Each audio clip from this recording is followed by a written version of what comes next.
Folks, welcome to the Smart Money Program. My name is Frank Corbin. I'm your host today, and trust me, today we have a good one for you. I have Danny Kofke from Atlanta, Georgia. Right, his first or your second book, Danny? Which one is this? It's the second book, A Simple Book of Financial Wisdom. The Simple Book of Financial Wisdom. Danny's telling us, he says, teach your kids, teach yourself, live wealth with little money. How do we do that, Danny? Well, I think you just have to be smart with how you're spending your money. I'm a school teacher, so make a relatively modest income, about $43,000 here in the States. My wife, stay-at-home mom for 7 years. We have 2 little girls, and despite that, we have no debt except our mortgage. We invest each month for our retirement. We have an emergency fund in place.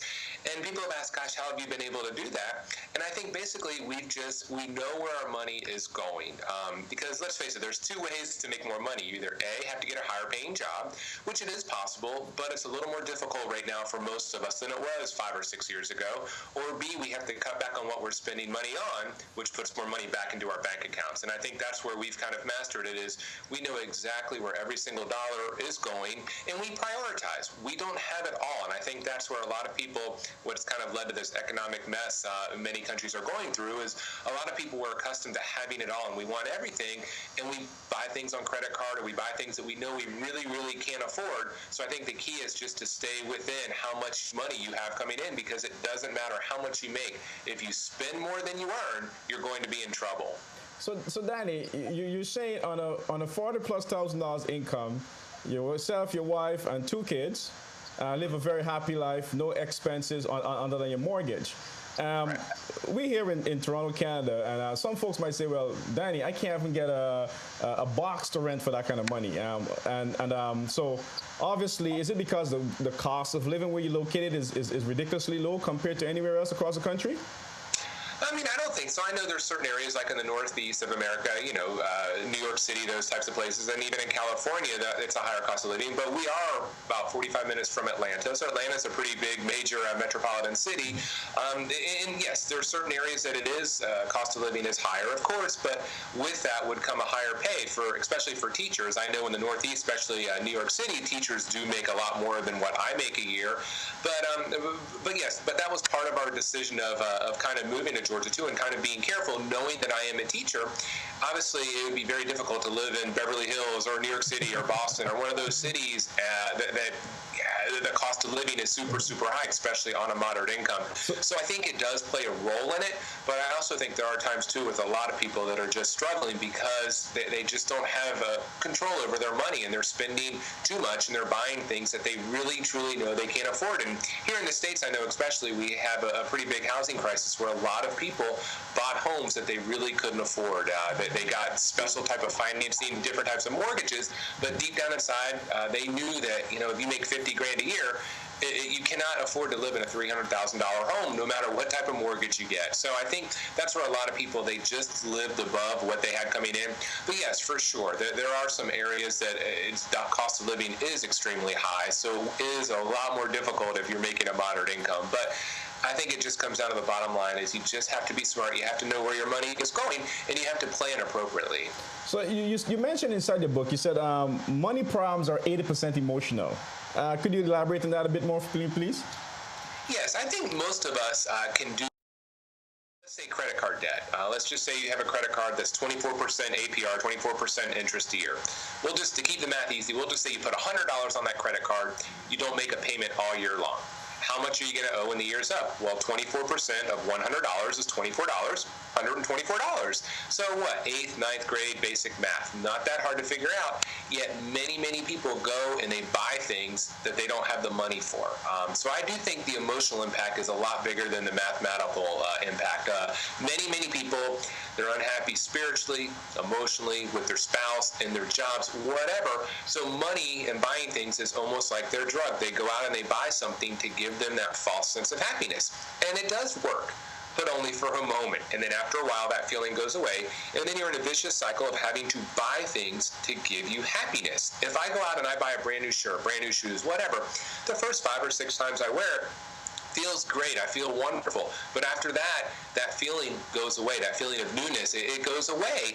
And then what am I going to have to do? Go out and buy something else to give me happiness. And it's a vicious cycle. We've all been there, you know, especially not trying to be sexist, but like with my wife, she'll tell me, gosh, I don't have anything to wear. And when I look in her closet, there's over 100 outfits. I say, well, you know, you do have something to wear, but it just goes to show at one point in time she enjoyed those things, but it becomes old. So I think that's where a lot of people, they've went wrong here, where if we don't have that contentment, we try to mask it with something else, and it's just this vicious cycle that we get into where we're buying things to give us a false sense of happiness. And, you know, here in the States especially, we're one of the wealthiest nations on earth, yet thousands and thousands of people seek professional help every year because they're not happy. So it shows that money, it doesn't buy happiness.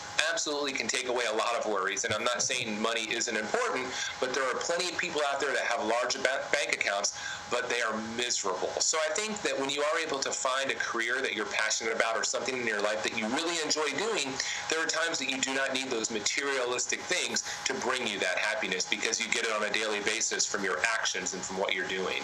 Excellent.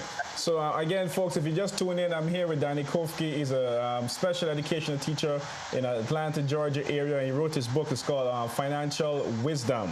Now, Danny, I've previewed your book, and I thought this was really funny, and I want to elaborate more on it. It says people are increasing happily until they hit $75,000 income. What do you mean? Mm-hmm. Yeah, there was a study done, and I kind of found it interesting when I was writing the book, doing some research. And I mean, it was a pretty large study done by a couple of college professors, and it showed the happiness factor of how much you make a year in ultimate happiness, and it tops off at $75,000 a year. Now, that's not to say that someone that makes $300,000, it doesn't enjoy maybe, you know, have more finer things than someone that makes $75,000 a year. But the premise in it showed is that the happiness factor did not go up. So someone that made $75K a year was just as happy as someone that made $250,000 a year. And I think you just kind of think about it. When you hit that $75,000 mark, a lot of times your basic needs are definitely met, and you do have a little more money to take vacations and do some things. So I think that is kind of probably where the study went with that. You know, once you hit that mark, everything else is just extra. Now, granted, I mean, when you make $500,000 a year compared to 75, you could probably buy a nicer house and take nicer vacations, but it doesn't ultimately make you happier. And I think that's what that study, and it was a pretty large study that showed that is kind of the happiness factor, that once you hit that point, no matter how much more you make, you may not be happier. You may have more things in your day-to-day life. You may be able to take more vacations and have more time on a cruise ship, but your ultimate inside and how you feel, you're not going to be any happier. So what are you saying, Danny? If a person is hoping to become rich, or they're willing to hit the lottery, they're actually setting themselves up to be dissatisfied?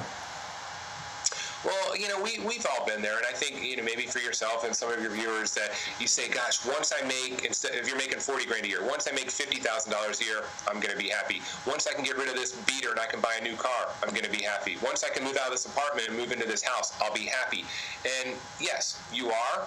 But once again, it's only for a moment. It doesn't last forever, because there are plenty of people, even myself, and you know, we're pretty frugal. We started off in an apartment, then we started off in a 2-bedroom house. Now we're in a 3-bedroom house, and each time we've moved up, the house all of a sudden gets full of things. And now, okay, we need something bigger, and bigger isn't always better. So I think, yes, a lot of people, and it's interesting you talked about the lottery, because here in the States, I guess it was about a month ago, there was a big lottery, and I think the winners, it was something like $160 million. It got up pretty high, but you know, there's a lot of studies on that, but it showed that there are so many lottery winners that after 5 years, it was a crazy number, but it was something like 80% had lost everything. And many of the lottery winners, they were actually, their lives were worse after a few years than it was before they won the lottery, because we think, okay, if I win the lottery, all my worries are going to go away. And a lot of people just realize that, you know, we try to mask some of our internal worries, and we try to do it with money issues and buying things, and it just doesn't last. So I think, you know, what I try to teach people is, not saying once again that money isn't important, but if you're not content in what you're doing, you're not content in life, you don't have meaning, and you don't have a sense of purpose, then it really doesn't matter how much money you have in your bank account. In my estimation, you're really not a wealthy person. Excellent. So again, Danny, excellent stuff inside your book here. If someone want to get access to your book, how do they find your book?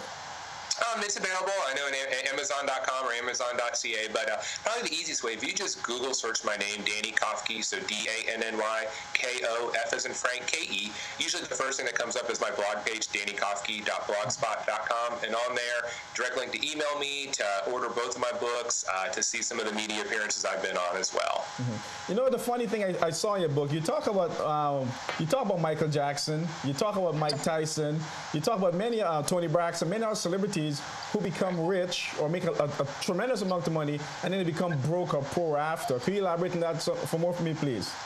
Yeah, I just kind of wanted to show people that no matter how much money you make, if you spend more than you earn, you're going to find yourself in financial trouble. And I did use some extreme examples with Tony Braxton, Mike Tyson, some athletes, and especially the biggest one was Michael Jackson, because we think about how much money Michael Jackson made over his life. I mean, there's no telling, a lot of money.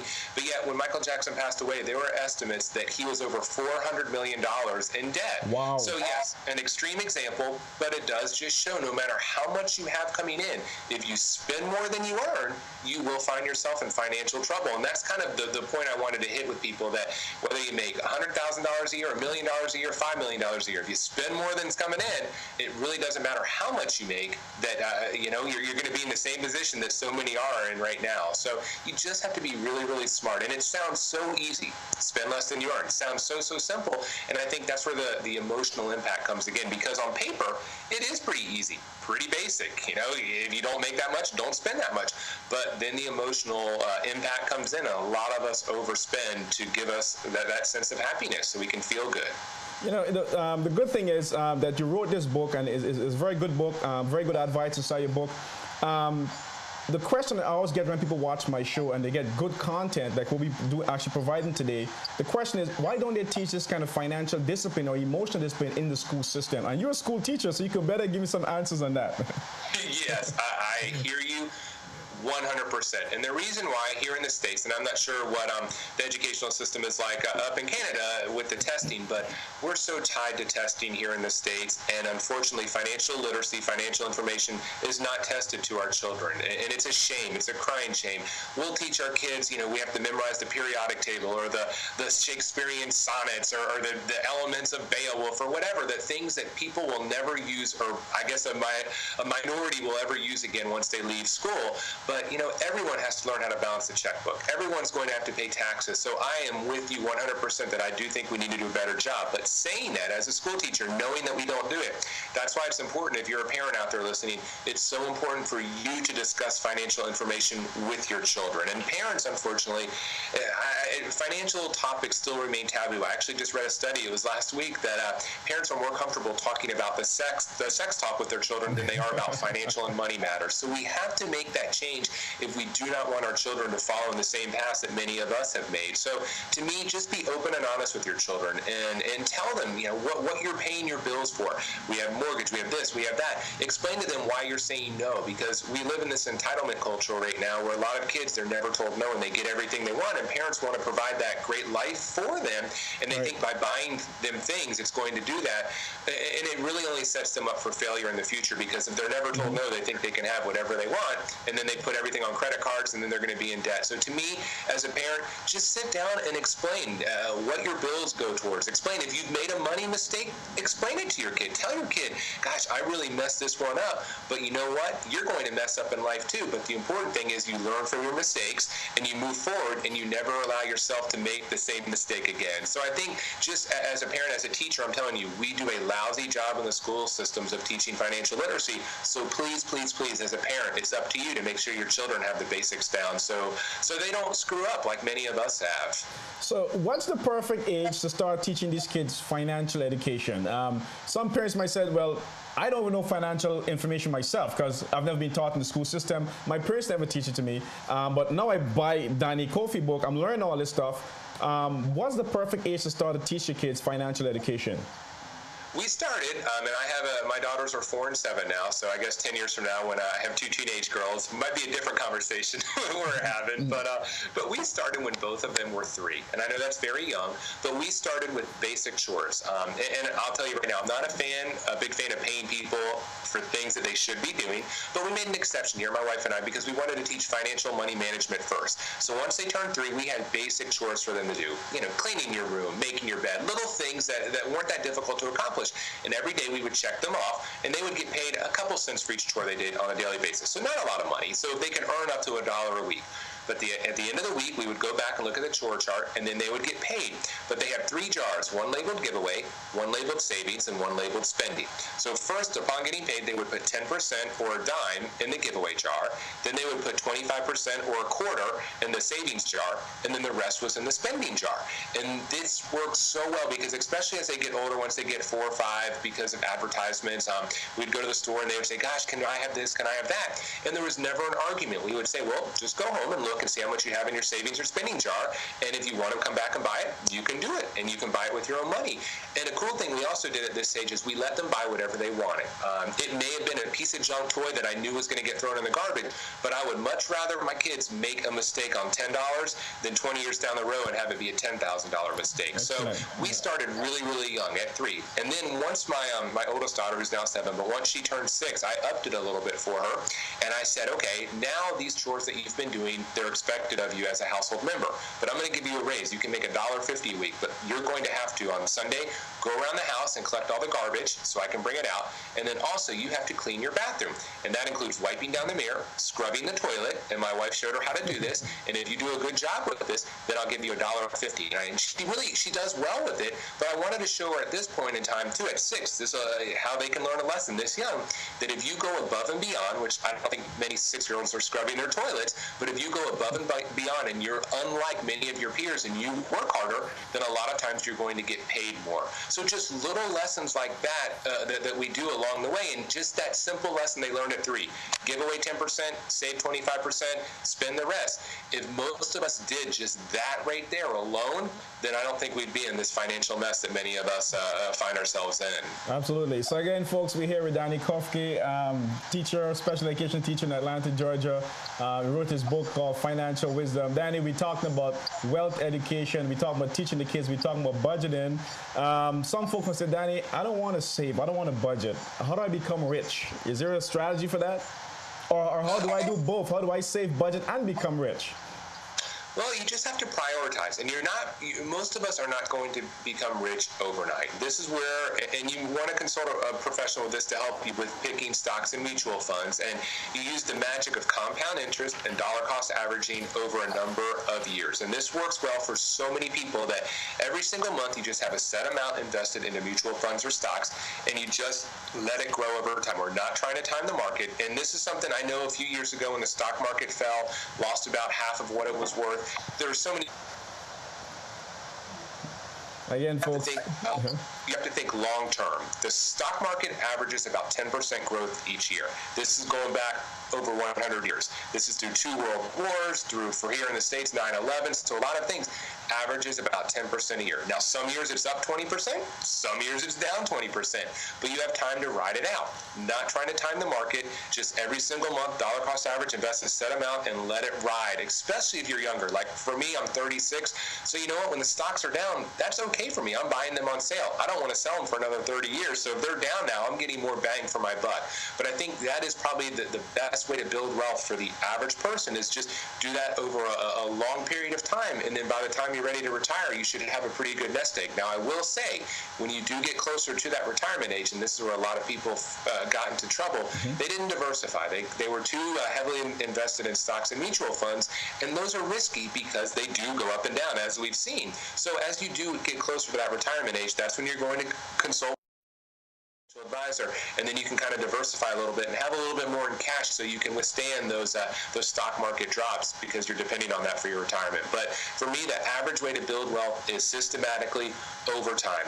And like I said with the lottery winners, people that win the lottery, they don't have control of their money. It doesn't matter how much you win. A lot of people go broke really, really fast because they do not know how to manage it. So when you build it over time, a lot of times it's going to be a lot easier for you to keep too. Excellent. Now, you talk about the top most satisfying career inside your book, and they had an average of $60,000+. I've never seen that, or probably if someone tell me, like, you kidding me? How do a person be a satisfying career making $65,000 a year? Right, a lot, and that was an interesting. That kind of coincided with the study about the $75,000 of being happy, and I think a lot of those careers that showed that people were very satisfied with. It was teachers were one, principals, financial advisors, firefighters, but a lot of those careers, you think about it, you get into it first and foremost because it has meaning to you and because you're passionate about it. Now, it's hard to complain right now because I know a lot of people are struggling and they would love to be a teacher or a firefighter or a police officer, but I think most agree that someone doesn't become a policeman to make a lot of money. Now, over time, you can do well, you can build some wealth, and you'll do fine, but that isn't your primary focus of getting into it. So I think that is why a lot of those careers are very satisfying, because you have to have a sense of passion to get into them first and foremost. And when you're doing something that you feel has meaning, that you feel has a sense of purpose for you, then sometimes the salary, it's not the end-all be-all, because I know people right now that make a lot more money than I do, but every Monday morning they're hitting that snooze button because they dread going to work. Monday through Friday, 9 to 5 is not pleasant for them, whereas for me, on the other hand, not even, making a moderate income, I enjoy going to work. Actually, I'm up before the alarm clock goes off because I look forward to my days. So it just is one of those things that, like I said before, money, yes, it can take away a lot of worries. It is important, but I think it's not the end-all be-all. And so many people are finding that out right now because they are in jobs that they may make a lot of money, but they hate their working week. And then those type of people, when it gets to be the weekend, they're the ones that say, I work so hard, I deserve blank, and fill in with a car, clothes, jewelry, dinner out, whatever. But then it's this vicious cycle of every single weekend you have to reward yourself because you're doing something during the week that you may not find very. So I think that is where that's showing, is that when you do have a job that you do find fulfillment in, then materialistic things don't always mean as much because you're getting a sense of satisfaction in what you're doing on a daily basis. Absolutely. If you learn to budget, if you learn to satisfy with less, we have to enjoy more in our life. Now, one funny thing, and I think we want to emphasize on this some more, because I'm talking to different financial advisors, different financial analyzers, and everyone have their different opinion on this particular question. I'm going to ask you both in Canada and the United States. You said pay off all your debt except for your mortgage. Why is that? Well, you think about when you have your debt, and this is where you go in order for me from least to greatest, but credit card debt, a lot of times it's 24% interest a year. So, gosh, I mean, so then for every $100 you're spending, 24 is going towards interest. So it's so important to get rid of that debt because you're behind the 8 ball. When you have debt, it's very similar to compound interest, except it's working against you, and you have to pay that off. So that to me is why we systematically start paying off those debts first, and then also a sense of freedom. It's such a cool place to be when you are debt-free. Then you're able to pursue some of those things in life that you are passionate about that you may not earn a lot of money with. There's a lot of people that would love to be a teacher, or to be an artist, or to backpack through Europe, or whatever. And when you're able to take control of your financial life and you get rid of those debts, then you do have the freedom to do some of those things, whereas otherwise you wouldn't. If you had huge car payments, you had a lot of credit card debt, you had student loan debt, then it's a lot more difficult just to walk away and kind of live out what you want to be, to live in life. And then towards the end, after you do get rid of all that debt, that's when we do try to pay off the mortgage too before you retire. And that way, man, when you're retired and you're ready to step aside, if you don't have any debt, including your house, that's when you can do really, really well. And if you are making a pension, or even if you're living off here in the state of Social Security, if you don't have any debt, well, then it's a lot easier to do. And hopefully, if you invest over time too and use compound interest, then you'll really, really be ahead of the game. And that's when you have a lot of options open up for you. So once you're able to take control of that and get rid of debt, it just opens the door to more and more paths that you're able to take, and it gives you more freedom in your life and more choices. So let me ask you this, Danny, and I'm going to challenge you a second on this particular subject, because I'm getting a lot of information from different people. So the example is, I have a $400,000 property. My monthly payment is $1,800 a month. Right. And I'm comparing that to, let's say, a $10,000 credit card. The interest rate on my mortgage is about 3-4%. Interest rate on my credit card is about 12-13%. Okay? Every month, I'm paying about $1,500 out of my monthly payment going to interest on my mortgage. And on my credit card, I'm paying maybe $800 a year in interest to the credit card. Okay, so we're comparing $800 a year on credit card versus $1,500 per month. Okay, and the difference in interest rate on the mortgage is 4%, interest rate on the credit card 13%. You still think the mortgage is the last debt we should pay off?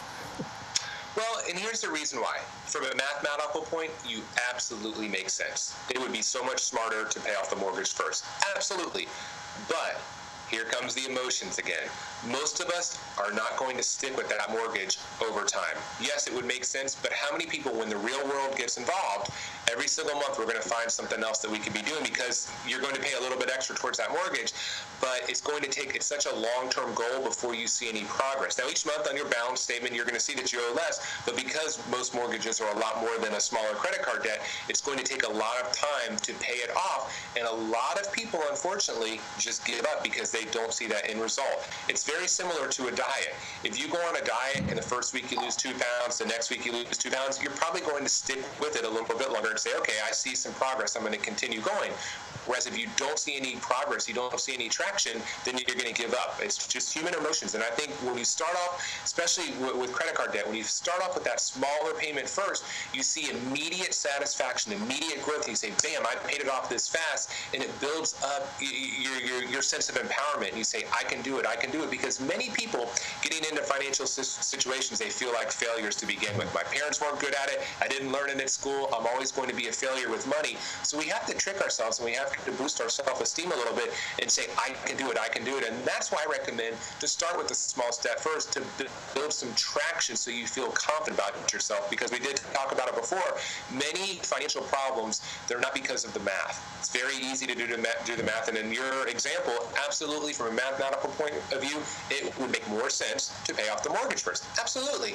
But many people won't do that. They'll give up before they have a chance to pay it off in full. So if you are disciplined and you're able to do it, then have at it. But absolutely. I would say the majority of people wouldn't do it that way. They would give up far too early before they could see those results. So that's where you do kind of, to me, you have to just give yourself a little psychological boost, so you're going to want to keep going forward. Excellent, Danny. Well said. Folks, we're here with Danny Kofke. His book's called Financial Wisdom. You can pick it up on Amazon.com. Danny is a wealth full of information. The final question for you, Danny. Some folks are saying never pay off your mortgage. Keep your mortgage because you have the tax benefit of it. What's your take on that? Well, here's just an easy example of the way to follow that. Let's just say you have a $200,000 mortgage. All right, we'll just say that. We'll say you're in the 25% tax bracket.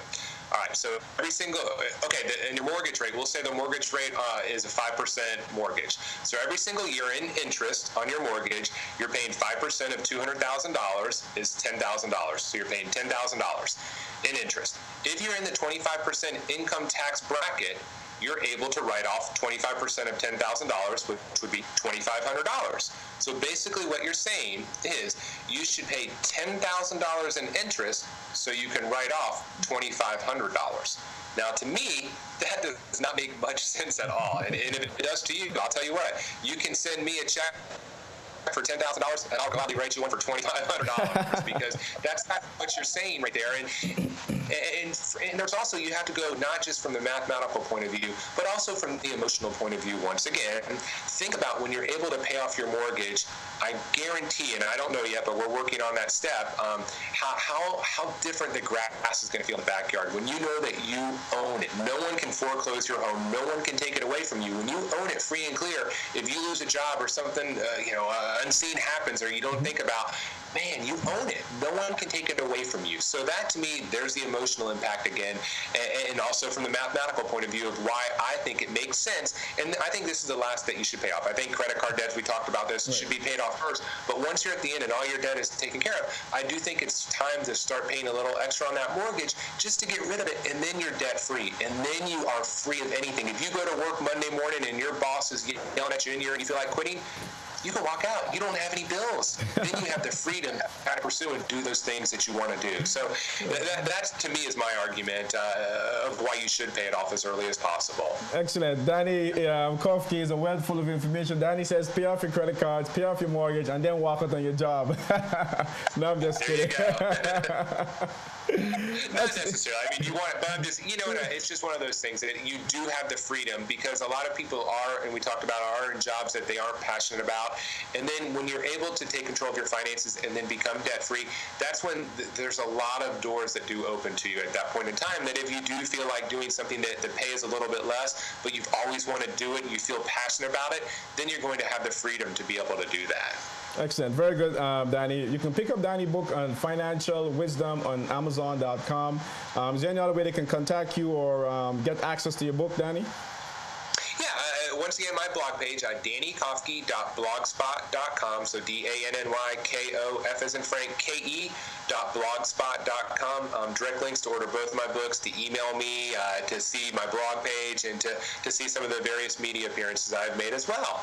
Excellent. Thank you, Danny. Now, folks, again, thank you very much for watching the Smart Money program. The Smart Money tip today is to minimize credit card bills, pay off your mortgage, and live a wonderful life. Teach your kids financial education, says Danny Kofke. Again, thank you very much for being on the show, Danny.